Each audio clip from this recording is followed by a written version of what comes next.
Informasi ekonomi bisnis, pemirsa, pemerintah resmi menaikkan tarif dasar listrik sejak 1 Januari silam. Rata-rata sebesar 15% dengan sistem bertahap. Untuk tahun ini dan penetapan peraturan yang masih berusia kurang dari 2 minggu ini menuai kontroversi di kalangan pengusaha.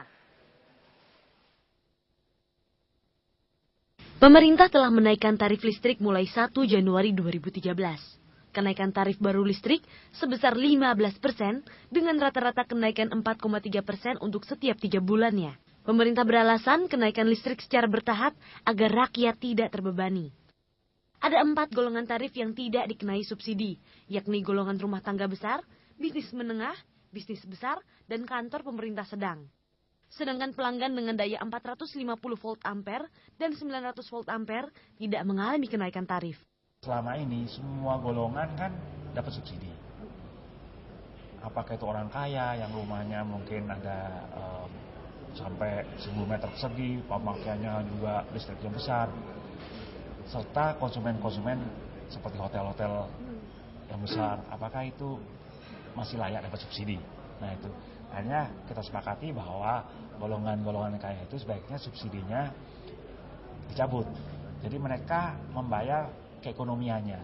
Namun Asosiasi Pengusaha Indonesia Apindo keberatan dengan tarif baru listrik.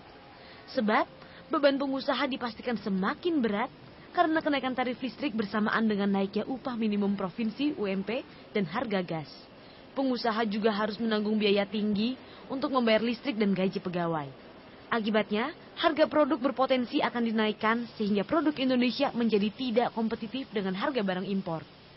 Beban atau subsidi yang dibayarkan untuk 450 dan 900 itu bukan hanya ditanggung oleh pemerintah, tetapi ditanggung juga oleh industri yang kenaikannya cukup signifikan, karena kenaikannya sampai di atas 15%. Itu yang menjadi concern kita.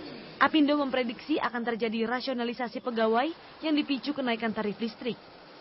Meski begitu, pemerintah yakin kenaikan tarif listrik dipastikan mengurangi subsidi energi pada APBN 2013 dari 93 triliun rupiah menjadi 78,9 triliun rupiah untuk pembangunan infrastruktur negara. Dari Jakarta, Dwi Ninta Widya Stuti, Jen Anwar, Metro TV.